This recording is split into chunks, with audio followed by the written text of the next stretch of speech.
Over the next few days, the palace says there will be several opportunities for the public to mourn, and we're expecting politicians and dignitaries from around the world to arrive in London for the Queen's funeral services. Joining us now with some insight looking forward is Victoria Murphy, an ABC News Royals contributor. Victoria, thanks so much for joining us. Of course, there's a national mourning period. The Queen will lie in state, and then a funeral will be held. But at this moment, her body remains at Balmoral.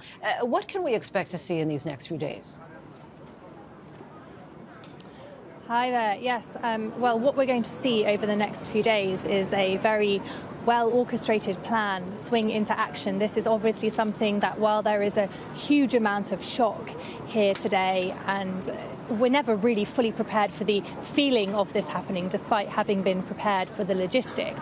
But there have been plans in place for a very long time for this event, and we're going to see that swing into action over the course of the next 10 days, culminating, of course, in a state funeral at Westminster Abbey conducted by the Archbishop of Canterbury. I think we're going to see two things unfold, really, over the next few days. And what we're seeing is simultaneously this mourning, this honouring the reign that has ended, the woman, the incredible woman who is no longer with us, but also propelling us into the future. We are going to see a very visible new king. We are now in the reign of King Charles III, and that is going to be very apparent as he now makes addresses and travels around the United Kingdom. So we are going to see lots of activity happening, which is honouring the old and marking the new.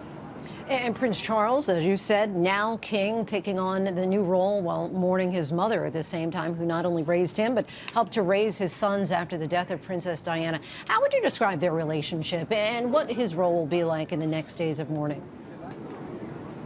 I think that's a very interesting point, because we have dual things going on. We have a family who is grieving. This is the death of a mother, a grandmother, a great-grandmother, and there are very strong personal feelings involved here, as there would be with every family.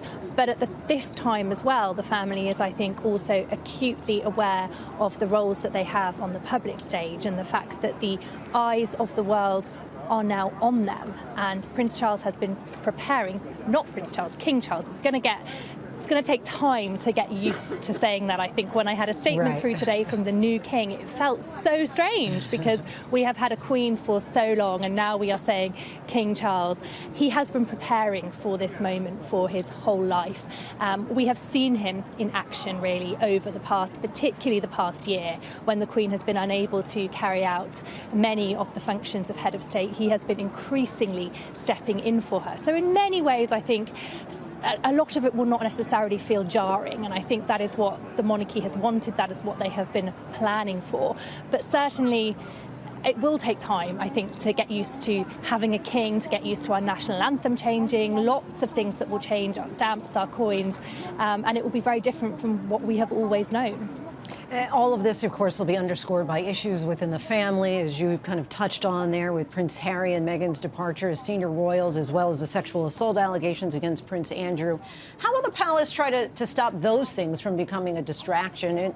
And will that limit, or do you think that they'll try and limit their exposure as they did for the Queen's Jubilee? Interesting question. I think at the moment it feels very much like the focus is just so much on the Queen and also on the new king. I think when it comes to family feuds and dramas, I think they'll be very keen to to put those things very much to one side. We know that Prince Harry travelled to Balmoral today. This is a family who is together. The Queen was probably the only person who really could unite them, because even as they left the royal family, Prince Harry and Meghan were still speaking very fondly of the Queen and making it known that they had a huge amount of respect for her. And so in her death, they have come together. I think they'll be very keen not to focus on any negativity and drama, and I think they'll be keen for the public not to do that as well. When it comes to Prince Andrew, I think that he will be at events. I think that's what we would expect to see. But yes, I mean, a family at the moment very much united in grief, and it sort of feels that that is the mood at the moment, the overwhelming mood. And of course, there is a global outpouring of support. So many respected and loved her. But can you describe just how much she meant to the British people?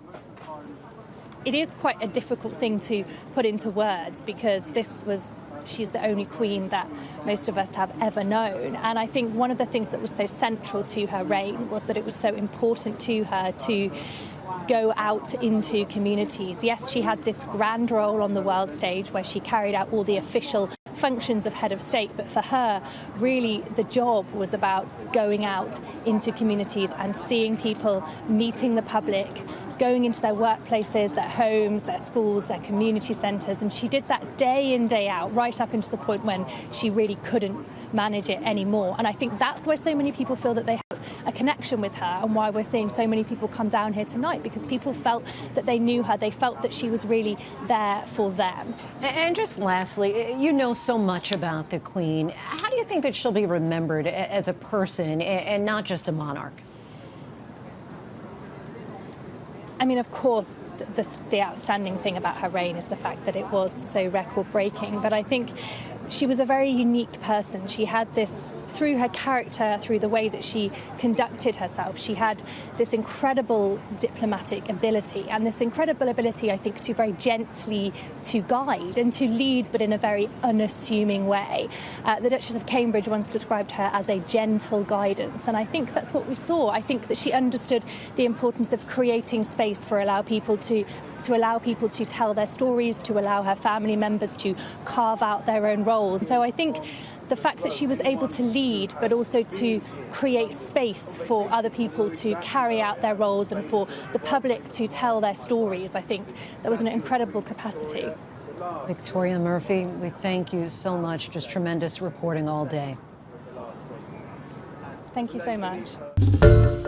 Hi everyone, George Stephanopoulos here. Thanks for checking out the ABC News YouTube channel. If you'd like to get more videos, show highlights, and watch live event coverage, click on the right over here to subscribe to our channel, and don't forget to download the ABC News app for breaking news alerts. Thanks for watching.